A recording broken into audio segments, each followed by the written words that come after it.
Ladies and gentlemen, thank you for standing by. Welcome to GSI Technology's first quarter fiscal 2026 results conference call. At this time, all participants are in a listen-only mode. Later, we will conduct a question-and-answer session. At that time, we will provide instructions for those interested in entering the queue for the Q&A.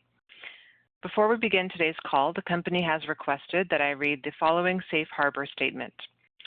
The matters discussed in this conference call may include forward-looking statements regarding future events and future performance of GSI Technology that involve risks and uncertainties that could cause actual results to differ materially from those anticipated. These risks and uncertainties are described in the company's Form 10-K filed with the Securities and Exchange Commission. Additionally, I have also been asked to advise you that this conference call is being recorded today, July 31, 2025, at the request of GSI Technology. Hosting the call today is Lee-Lean Shu, the company's Chairman, President, and Chief Executive Officer. With him are Douglas Schirle, Chief Financial Officer, and Didier Lasserre, Vice President of Sales. I would now like to turn the conference over to Mr. Shu. Please go ahead, sir. Good afternoon, everyone, and thank you for joining us today. Let me begin with a few key highlights from this quarter's financial results. Fiscal 2026 is off to a strong start.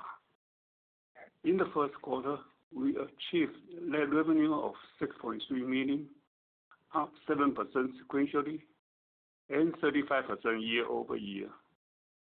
This growth was fueled by rising demand for our SRAM chip, driven by strong market momentum for leading AI processors.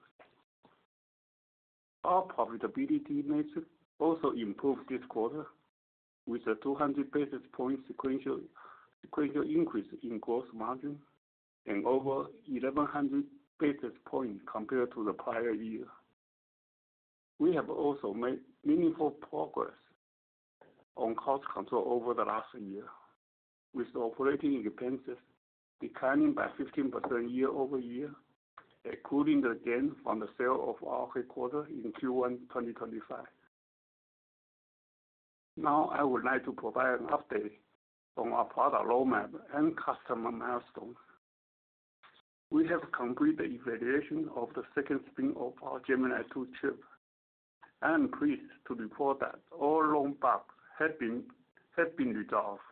The silicon is fully functional and ready for production. This week, the LiDAR 2 board and the associated algorithm were delivered to a key offshore defense contractor for proof of concept work with Gemini 2 for satellites and drones. This delivery keeps us firmly on track with our roadmap and customer commitment. And while this is a major milestone, we also believe it represents an opportunity to play in broader market with Gemini 2. Didier will provide more details on this subject in a few minutes. GSI is at a pivotal point in its development. We plan to target high growth opportunity for Gemini 2 in the satellite, drone, and edge computing sectors. These are markets that are increasingly defined by AI-driven capabilities. We are evaluating options to access funds to expand our software and application teams and develop the platform necessary for future customer fulfillment and support. Management is actively working with the board and our advisor to evaluate strategic options that will enable us to scale efficiently. Our near-term priorities include funding the extension of our software and application team and advancing the development of the platform required to support future customer deployment of Gemini 2. Accelerating the launch of Gemini 2 is key to laying the groundwork for our next-generation APU, Plato, and advancing the company's long-term product roadmap. In the meantime, the ATM has provided valuable flexibility, allowing us to raise $11 million today, net of fee. As a result, we ended the first quarter with a strengthened cash position of $22.7 million. Now I hand the call over to Didier, who will discuss our business development and the sales activities. Please go ahead, Didier. Thank you, Lee-Lean. Starting with our SRAM business, we had another strong quarter of sales to KYEC and Cadence Design Systems, a leading provider of AI chip emulation systems. We have experienced our third consecutive quarter of rising SRAM sales, driven by the growth with the enterprise adoption of AI and also in the generative AI by hyperscalers who are training ever larger models. Despite continued strong demand for high-performance SRAM chips, extended lead times are impacting our second quarter of fiscal 26 sales. While customers have maintained typical ordering patterns, a portion of our backlog is not shippable this quarter due to these supply constraints. We've proactively informed all of our distributors and sales representatives of the situation. It may take some time for customers to adjust to the increased lead time accordingly. In the interim, we anticipate instances where orders cannot be fulfilled within the requested time frame. Although forecasts from our largest customers remain solid, we expect SRAM revenue for the remainder of the fiscal 2026 to be stable compared to first quarter as we navigate these supply chain challenges. Switching to deliverables for our SBIRs, as Lee-Lean mentioned, we also have completed the development of our SAR and YOLO 3 and YOLO 5 algorithms, optimized for edge AI applications. In parallel, we also shipped a LEDA 2 board with a low-power version of our Gemini 2 chip to an offshore defense contractor with whom we have been working with for over a year. Both of these are now available for POC opportunities with other partners. Our defense work with the low-power version of Gemini 2 has highlighted the chip's capability to address large models at the edge in varying capacity versions, depending on the latency and power sensitivity of the application. This makes Gemini 2, in conjunction with the SAR and YOLO 3 and YOLO 5 algorithms, very well positioned for the broader market potential of applications moving to the edge, and particularly for high demand, high volume, and high mixed processing needs of drones operating in GPS-denied environments, as well as next-generation satellite applications. Gemini 2 is also well suited for large language models, or LLMs for short, for edge applications. LLMs require a high-density, high-performance memory path from external DRAM to the internal SRAM next to the processor. Gemini 2's compute and memory architecture provides high-density, high-performance internal SRAM to allow a high-efficiency memory path for high-speed and low-power operations required by LLMs. Gemini 2 is also a bit processor that is flexible to do 1-bit to 32-bit or larger operations in the same circuit efficiently, which further enhances the capability for LLM processing. We are developing a multimodal LLM targeting edge applications and will have benchmark results available next quarter. To ease the adoption of the technology, we will continue to improve the AI compiler for Gemini 2, which is currently in its initial release phase. In parallel, we continue to develop ready-to-use vision, multimodal, and recognition apps and libraries. Our software team is also developing dynamic, low-precision software libraries that support larger models, enabling high accuracy at low powers in edge devices. This is a major enabler for efficient edge AI. As a bit engine, we are uniquely capable of addressing these edge needs where compute, memory, and power resources are far limited. As Lee mentioned, we are eager to advance our software development team to pursue drone and satellite AI chip applications with Gemini 2. Let me switch now to our first quarter customer and product breakdown. In the first quarter of fiscal 2026, sales to KYEC were $267,000 or 4.3% of net revenues compared to $1 million or 21.9% of net revenues in the same period a year ago, and $1.7 million or 29.5% of net revenues in its prior quarter. Sales to Nokia were $536,000 or 8.5% of revenues compared to $998,000 or 21.4% of net revenues in the same period a year ago, and $444,000 or 7.5% of net revenues in the prior quarter. Sales to Cadence Design Systems were $1.5 million or 23.9% of net revenues compared to $0 in in the same period a year ago, and $642,000, or 10.9% of net revenues in the prior quarter. Defense and military sales were 19.1% of first quarter shipments compared to 31.9% of shipments in the comparable quarter a year ago and 30.7% of shipments in the prior quarter. SigmaQuad sales were 62.5% of first quarter shipments compared to 36.3% in the first quarter of fiscal 2025 and 39.3% in the prior quarter. Regarding our SRAM business outlook, our largest customer is currently navigating supply chain constraints. However, we expect their order volume to remain stable for the rest of this fiscal year. Meanwhile, other SRAM customers have largely normalized their inventory levels, and we anticipate continued order activity from them as well. I'd like to hand the call over to Doug. Go ahead, Doug. Thank you, Didier. We reported net revenues of $6.3 million for the first quarter fiscal 2026, compared to $4.7 million for the first quarter fiscal 2025 and $5.9 million for the fourth quarter of fiscal 2025. Gross margin was 58.1% in the first quarter of fiscal 2026, compared to 46.3% in the first quarter of fiscal 2025 and 56.1% in the preceding fourth quarter of fiscal 2025. The increase in gross margin in the first quarter of 2026 was primarily due to product mix and benefits of scale from higher revenue on the fixed cost of revenues. Total operating expenses in the first quarter of fiscal 2026 were $5.8 million, compared to $6.8 million in the year-ago quarter, excluding a one-time gain of $5.7 million on the sale and leaseback of the company's corporate headquarters and $5.6 million in the prior quarter. Research and development expenses were $3.1 million, compared to $4.2 million in the prior year period and $3 million in the prior quarter. Selling, general, and administrative expenses were $2.7 million, compared to $2.6 million in both the prior year and previous quarter. First quarter fiscal 2026 operating loss was $2.2 million, compared to an operating loss of $4.7 million in the year-ago quarter, excluding the $5.7 million one-time gain previously mentioned related to the company's corporate headquarters, and an operating loss of $2.3 million in the prior quarter.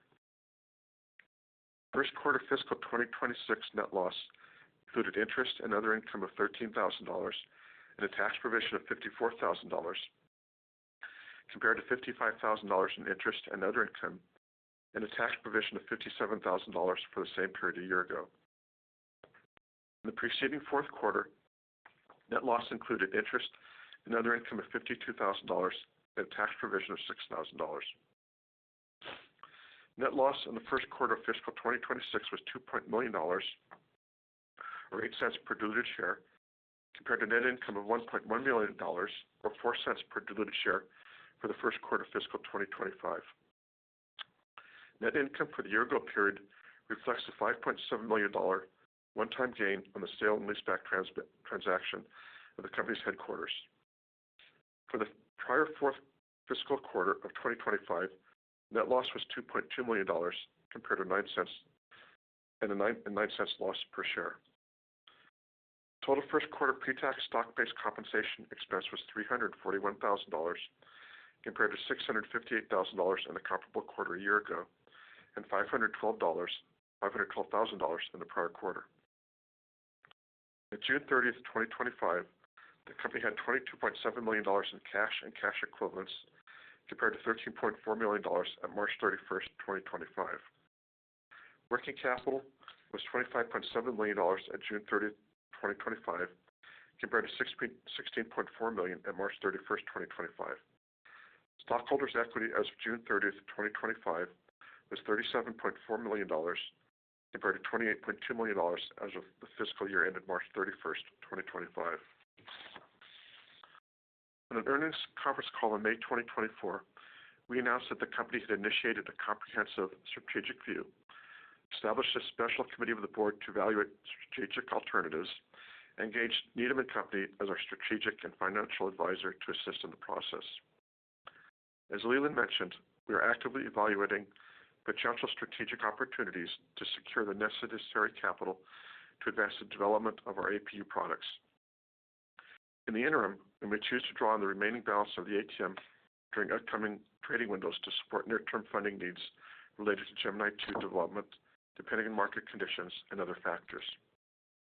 Finishing with the outlook for the second quarter of fiscal 2026, we expect net revenues in the second fiscal quarter to range between $5.9 million and $6.7 million, with gross margin in the range of 56% to 58%. We remain focused on disciplined execution to bring Gemini 2 to market, advancing our roadmap for Plato while developing long-term shareholder value. Operator, at this point, we will open the call to Q&A. Thank you. We will now be conducting a question and answer session. If you would like to ask a question, please press star 1 on your telephone keypad. A confirmation tone will indicate your line is in the question queue. You may press star 2 if you would like to remove your question from the queue. For participants using speaker equipment, it may be necessary to pick up your handset before pressing the star keys. One moment, please, while we pull for questions. The first question is from Tony Renaud, from a private investor. Please go ahead. Hi, how are you guys? Doing good, thank you. So, can you provide a little more color on the supply chain issues? Sure. Yeah, so I'm sure you're aware of all the tariffs that are being thrown around by the U.S. government, and a lot of these are directed at China. And so a lot of the folks who have been doing assembly in China are moving some of their assembly to Taiwan. And so it's really affecting the capacity in Taiwan. And as you know, we do all of our back end in Taiwan. So it's thrown out the lead times pretty much overnight to us because of that transition. Will that end up making the customers possibly order earlier? Correct. Yeah, so that's something I mentioned a little earlier, which is, you know, this came about very quickly, and then customers have been used to their ordering patterns based off of lead times we've quoted. So we have gone back to them via our reps and our distributors to make sure they understand they need to get more backlog coverage in place so that their future orders will not be late or delayed. And so in the future, we anticipate this won't be a problem, but for the current quarter in and possibly into next, you know, there will be some backlog that would have been shippable that will be delayed a bit just because of these lead times. Yes, and it'll just make the further quarters probably even stronger then, once we get out of that. Possibly. Yes. So sales to KYEC seem a little weak this quarter. You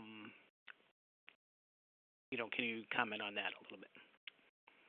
Sure. Yeah. So part of that was the inventory levels that I mentioned in mine, which have seemed to stabilize, along with the lead time as well.